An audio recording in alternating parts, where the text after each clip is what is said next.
Hello, আসসালামু আলাইকুম। আমি কিবরিয়া। তো আজকে আমরা আমাদের স্ট্যামের একটা ফিজিক্স স্যাম্পল প্রবলেম দেখব না ক্লাস 9-10 এর জন্য। কতদিন আমরা ম্যাথের একটা প্রবলেম দেখছিলাম। তো আজকে আমরা তোমার ফিজিক্সের একটা কোশ্চেন সলভ করা ট্রাই করব। তো এটা আমাদের স্ট্যামের যে এক্সাম হবে সেটার কীরকম এক্সাম হবে আর কিভাবে আসবে সেটার উপর তোমার একটা আইডিয়া দিতে। তো কোশ্চেনটা খুব ইজি, আর যদি ইজি এখন দেখো। তো the question is you are standing at a building, okay, 12 meter directly above the first floor entrance to the building. You see a friend who is 1.5 meter tall approaching the building at a constant speed of 1.3 meter per second. After doing a quick calculation to figure out when to release the ball, you drop in and it hits her squarely on the top of her head. So basically আমি একটা building এর নিচ থেকে 12 metre দূরে 12 metre উপরে দাঁড়িয়ে আছি, আর আমার ফ্রেন্ড যে 1.5 মিটার লম্বা সে আমার ফ্লোরে তোমার 1.3 মিটার পার 1.3 মিটার পার সেকেন্ডে তোমার অ্যাপ্রোচ করছে। তো আমাকে জিজ্ঞেস করা হয়েছে যে আমাকে ক্যালকুলেট করতে হবে আমি কখন বলটা যদি আমি ছেড়ে দিব এমন একটা টাইম আগে, তো যাতে আমার বান্ধবী যখন এক্স্যাক্টলি এটা নিচে থাকে তখন তার মাথায় যায় বলটা পড়ে, যাতে আগেও না পিছেও না। তো এটার জন্য আমার ইউজুয়ালি কি করা লাগবে, এখানে আমার ফার্স্টে দেখতে হবে যে কি কি ইনফরমেশন দেওয়া আছে। এখানে আমার কি এখানে আমার যেহেতু আমরা বলছি রিলিজ, এখানে আমি এখান থেকে বলতে পারি আমার আদিবেগ ইউ তোমার 0 মিটার পার সেকেন্ড। একটা জিনিস পাওয়া গেল। সো এরপরে আমার এখানে আমার স্মরণটা কত, স্মরণটা তোমার দেখো চিন্তা করে সেটা আমার এখানে আমার স্মরণটা হতে হবে আমার বান্ধবীর মাথা পর্যন্ত। সো সেটা কি, সেটা তোমার 12 মিটার। তো আমার এইচ নেট কত, এইচ তোমার 12 মাইনাস 1.5 মিটার বা 10.5 মিটার। এটা একটা দেওয়া আছে। নেক্সট তোমার নেক্সট কি আছে, নেক্সট আমার এইচ দেওয়া আছে, ইউ আছে। আমার লক্ষ্যটা কি, আমার লক্ষ্য আমার ফার্স্টে আমার ভি, যেহেতু আমার বান্ধবীর বেগ ভি দেওয়া আছে, আমি যদি এখানে আমার বল পড়ার টাইম টি হিসাব করতে পারি তাহলে সেটাকে আমি যদি ভিটি দিয়ে করে দিই আমার এখানে ডিস্টেন্সটা বের হয়ে যাবে। সো এই জন্য তোমার আমার এখানে এই ডিটা বের করতে আমার টি বের করা লাগবে। সো টি বের করার সূত্র কি, আমরা জানি যে যেহেতু এটা এদিকে কি বলে নিচের দিকে পড়তেছে, আমার এখানে অভিকর্ষ ত্বরণ কাজ করতেছে।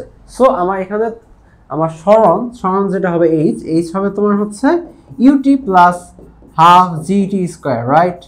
সো ইউ যেহেতু 0 আমার এটা হয়ে যায় জাস্ট ডিটি স্কোয়ার। সো এটা আমার হবে টি, আমার আসবে তোমার এটা 2 উপরে চলে গেল, জি নিচে আসলে টি এইচ ডিভাইড বাই জি। এটা আমি বের করি, চলো এটা যদি বের করি তাহলে আমার আসবে 2 ইন্টু এইচ কত, এইচ আমার 10.5, তারপরে আমার জি আমি 9.8 নিলাম। সো আমার টাইম আসবে তোমার 1.04, আরেকটা ঘর নেই 4 সেকেন্ড। সো আমি এখানে টি পাইলাম। আমার নেক্সট স্টেপ হওয়া উচিত যে এখান থেকে আমার তাহলে বান্ধবী কত দূরত্বে থাকতে আমি করব, সেটা D V into T. So আমার টি আমি জানি। সো আমার এখানে আমি যদি একে টি দিয়ে গুণ করে দেই সেক্ষেত্রে আমি আমার আনসার পেয়ে যাব। সেটা তোমার কি, সেটা তোমার ডেসিমালে।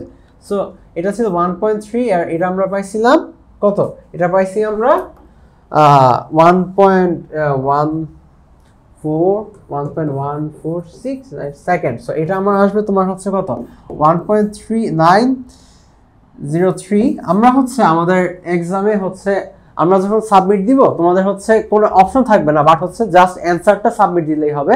সেক্ষেত্রে তোমাকে আমরা স্পেসিফিকলি কতগুলা ঘর দেওয়া লাগবে সেটা বলে দিব, তো সেটা মেনটেন করে দেওয়া লাগবে। আই হোপ তোমরা স্ট্যান্ডার্ড কি বলে তোমরা এটা জানো তো হচ্ছে আমরা ইউজুয়ালি 2 ঘর দিব, সো হচ্ছে এটা আসবে আমার কত 1.09 মিটার। সো এটা আসলে আমার হচ্ছে ডি। সো এটাই হচ্ছে আমার how far from the buildings entrance. So আমার ডিটা আমি পেয়ে গেছি, সেটা হচ্ছে এইটা, এটা হচ্ছে আমার এ। আর আমার বিতে ছিল কি, বিতে ছিল তোমার হচ্ছে how long the snowball in the air. সেটা হচ্ছে আমরা যখন টিটা বের করেছি তখনই আমরা বের করে ফেলছি। সেটা কি, সেটা হচ্ছে তোমার হাউ লং এই টিটাই, কারণ হচ্ছে আমি ছাড়বো আমার বান্ধবীর মাথায় পড়বে, সেই মধ্যবর্তী টাইমটাই হচ্ছে আমার টি। সেই টিটা হচ্ছে কত 0.1164 সেকেন্ড। বাট হচ্ছে আমার যখন সাবমিট দেওয়া লাগবে আমার হচ্ছে 2 ঘন্টা নেওয়া লাগবে। সো এটার হবে তোমার 1.46 সেকেন্ড। সো এইটা ছিল আমাদের সহজ প্রবলেম। আমরা হয়তো এক্সামে এতটা সহজ দিব না, একটু কমপ্লিকেটেড আমরা করতেই পারি। যেমন হচ্ছে আমার ইচ্ছা হলো আমি একটা খুব ইন্টারেস্টিং কাজ করতে পারি, এখানে আমি বলটা রিলিজ করে দিয়েছিলাম, বাট হচ্ছে এর বদলে আমি হচ্ছে ধরো বলটাকে হচ্ছে বলটাকে আমি হচ্ছে 3 মিটার পার সেকেন্ড বেগে থ্রো করে দিলাম নিচের দিকে, তাহলে তখন আমার কত, তো এটা আসতে পারে যে তখন আমার কত হবে, তখন আমার এই ডিস্টেন্সটা কত হবে সেটাও আসতে পারে। আবার 3 মিটার নিচের দিকে আমি থ্রো না করে আমি উপরের দিকেও থ্রো করতে পারি, সে হচ্ছে তখন আরেকটা আনসার আসবে, সেটা এরকম যায়, এরকম ভাবে যাবে। তো এইগুলো হচ্ছে আমার কি, এগুলো হচ্ছে আমার ম্যাথের কি বলে ডিজাইন। তো আজকের জন্য এটুকুই, তোমরা হচ্ছে কমেন্ট করে জানাও যে কি বলে আমি যদি 3 মিটার পার সেকেন্ডে নিচের দিকে আর উপরের দিকে তোমার হচ্ছে বলটাকে থ্রো করি তখন আমার ডিস্টেন্স কত হবে, সেই ডিস্টেন্সটাই তুমি হচ্ছে আমাদের কমেন্ট করে জানাও। তো এরকম আরো প্রবলেম ফেস করতে আমাদের সাথে অ্যাড থাকো। থ্যাংক ইউ, আসসালামু আলাইকুম।